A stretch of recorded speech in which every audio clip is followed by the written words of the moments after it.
جی بسم اللہ الرحمن الرحیم۔ سب سے پہلے ہوتا ہے کسی بھی کتاب کا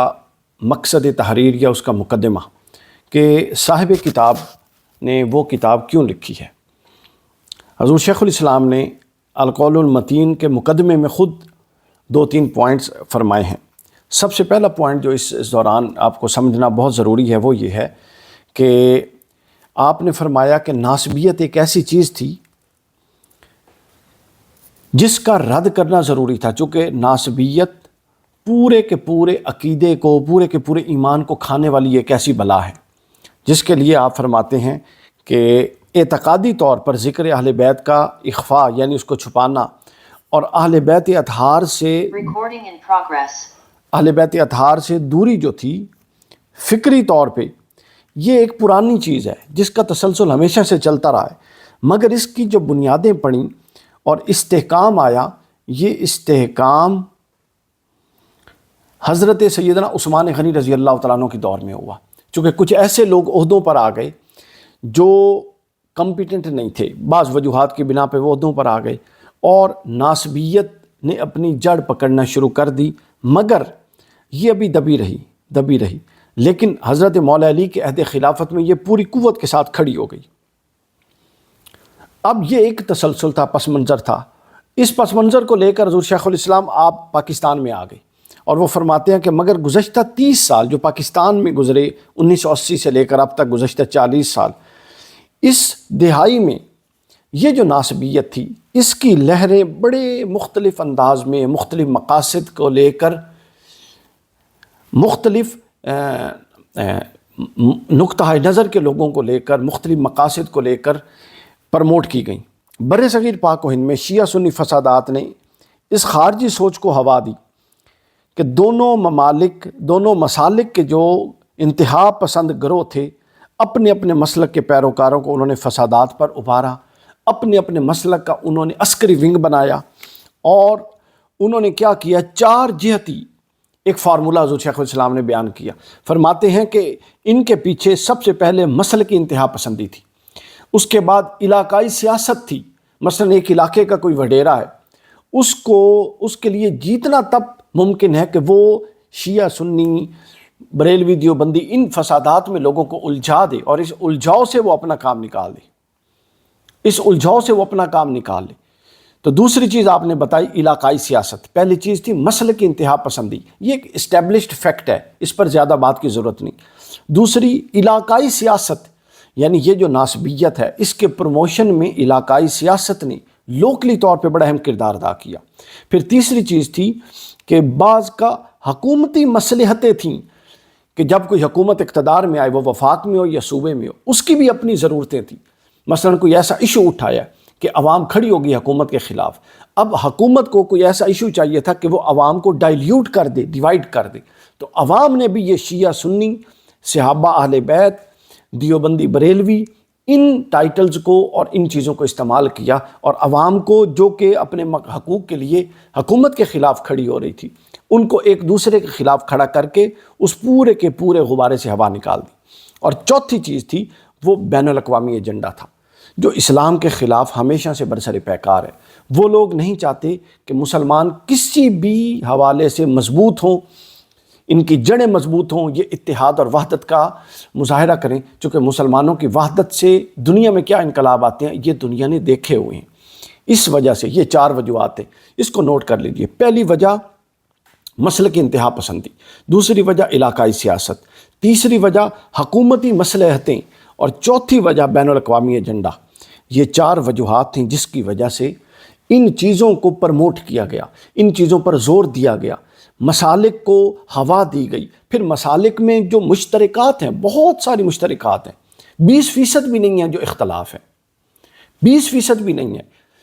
80% سے زیادہ، 90% کے قریب جو مشترکات ہیں، ان مشترکات سے توجہ ہٹا کے ایسے مولوی پلانٹ کیے گئے کہ وہ جو 10% اختلافات اور مختلفی چیزیں ہیں وہ صرف ان پر بات کریں، ان پر تقریریں کریں، ان پر جلسے جلوس کریں تاکہ اس ایجنڈے کی تکمیل ہو۔ ایسا ہوتا رہا، نتیجتاً مسلکی عداوت، علاقائی سیاست اور بین الاقوامی ایجنڈا امت مسلمہ کو بالعموم اور اہل پاکستان کو بالخصوص ایک دوسرے سے دور کرنے میں اور تقسیم کرنے میں کامیاب ہو گیا۔ اس پوری تمہید کے بعد اب ہم اصل نقطے کی طرف آتے ہیں۔ اس میں اصل چیز یہ تھی کہ مختلف دوروں میں مختلف مذہبی پوائنٹس کو استعمال کر کے لوگوں کو تقسیم کیا گیا، لیکن ابھی پچھلے 40 سال میں جس بنیاد پر اہل سنت، جو سب سے بڑا سواد اعظم ہے، جو اہل حق گروپ ہے، اہل سنت کو آپس میں لڑانے کے لیے، چونکہ اہل سنت 80% امت یہ ہے سواد اعظم اہل سنت، باقی فرقے تھوڑے ہیں اس کے علاوہ، تو اہل سنت کو لڑانے کے لیے ایسے فتنے کی ضرورت تھی کہ جو اہل سنت کو توڑ دے۔ پھر اہل سنت کے اندر سے ایسے لوگوں کی ضرورت تھی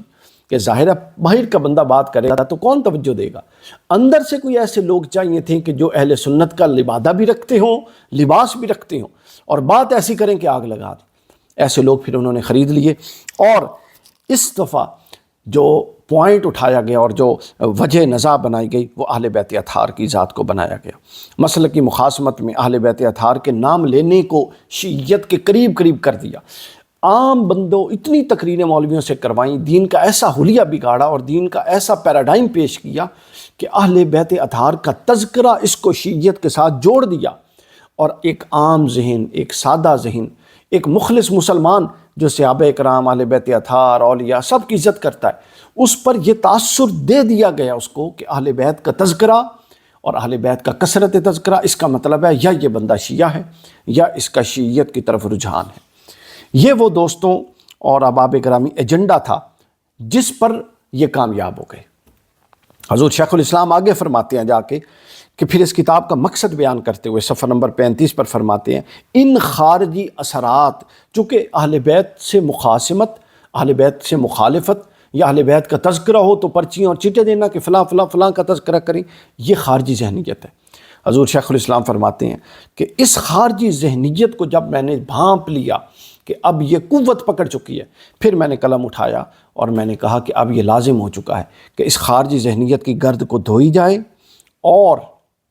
اصل مقام اہل بیت اطہار جو حضور کے گھر والوں کا اصل مقام ہے وہ لوگوں کو بتایا جائے۔ اور یہاں ایک جملہ آپ نے لکھا، فرمایا میرا کام ائمہ صوفیاء کے اس نقطہ نظر اور عظیم دینی میراث کی حفاظت کرنا، شکوک و شبہات کا ازالہ کرنا اور اعتقاد کی توضیح کرنا، اس میں شفافیت پیدا کرنا، اور اہل سنت والجماعت کے اہل بیت اطہار کے ساتھ جو محبت اور مودت کا رشتہ ہے اس کا احیاء کرنا، پھر سے زندہ کرنا اور اس کا دفاع کرنا، یہ میرا مقصد ہے اس کتاب کے ساتھ۔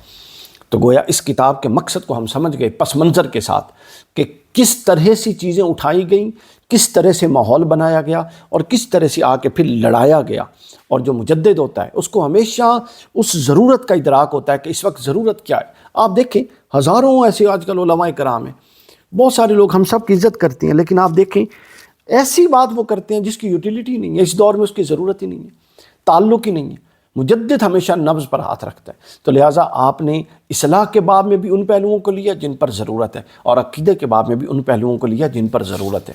اس کے ساتھ ایک آخری بات کرتے ہوئے ہم پہلے اسے کو ختم کریں گے۔ وہ آخری بات دوستوں یہ ہے کہ پچھلے 50 سال میں 2 چیلنج لانچ کیے گئے عقیدے کے حوالے سے، 1970، 80، 90 اور 2000۔ ان 40 سالوں میں جو پہلا اعتقادی چیلنج لانچ کیا گیا وہ محبت رسول کا تھا، یعنی ایسے اعتقادی فتنے اٹھے جو حضور علیہ الصلوۃ والسلام کی تحقیر، حضور کی تنقیص، حضور کے بارے میں غیر محتاط الفاظ، حضور کے بارے میں ایسے کلمات جو حضور کی شان سے کے لائق نہیں ہیں وہ کرتے۔ حضور شیخ الاسلام نے اس کے خلاف بھی جہاد کیا،